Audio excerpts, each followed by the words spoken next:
বন্ধুরা, গতকালকে আপনাদেরকে একটা ভিডিও দিয়েছিলাম যে একজন খামারি সে একজন দালালের পাল্লায় পড়ে সে লস খেয়েছিল।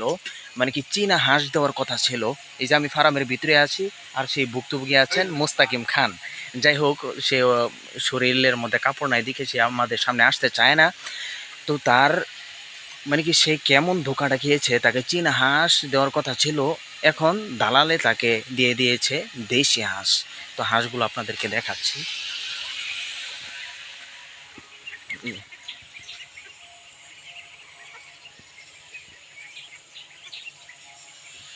আর এই যে এটা হচ্ছে খামার।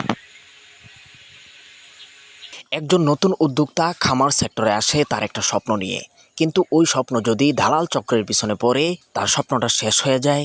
তখন একজন নতুন উদ্যোক্তা এই সেক্টরে কাজ করতে আর আগ্রহ বোধ করে না।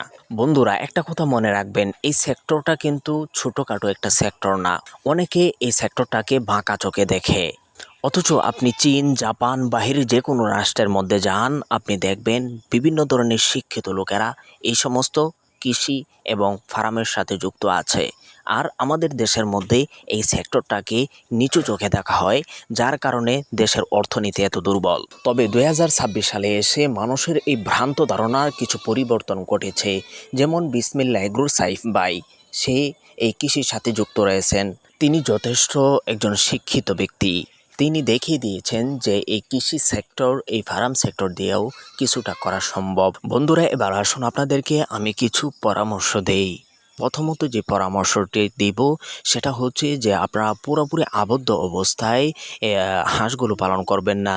দিনে সারাদিন যাতে বাহিরে থাকতে পারে জাল দিয়ে বেড়া দিয়ে রাখবেন। তাহলে ভিতরে ফার্মের ভিতরে কোনো অ্যামোনিয়া গ্যাস তৈরি হবে না। আর যদি আবদ্ধ অবস্থায় রেখে দেন, পরিষ্কার করার সুব্যবস্থা না থাকে, তাহলে অ্যামোনিয়া গ্যাস তৈরি হয়ে আপনার হাঁসগুলো রোগে আক্রান্ত হতে পারে। বন্ধুরা, পরিশেষে একটি সাবস্ক্রাইব কামনা করছি। পরবর্তী ভিডিও পাওয়ার জন্য ডিজিটাল কৃষি খামার চ্যানেল কৃষি জগতে দৃষ্টান্ত স্থাপনকারী এক অনন্য পরিবারের নাম কারি রমজান আলী পরিচালিত, মোহাম্মদ আবু বকর সিদ্দিক প্রতিষ্ঠিত ইউটিউব জগতে আলোড়ন সৃষ্টিকারী ইউটিউব চ্যানেল ডিজিটাল কৃষি খামার আলো ছড়িয়ে যাচ্ছে বিশ্ব